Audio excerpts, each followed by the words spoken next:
செய்தவன் புத்திசாலி, அதை சகித்துக் கொண்டிருந்தவன் குற்றவாளி.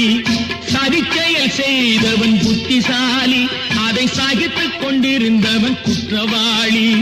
உண்மையை சொல்பவன் சதிகாரன், உண்மையை சொல்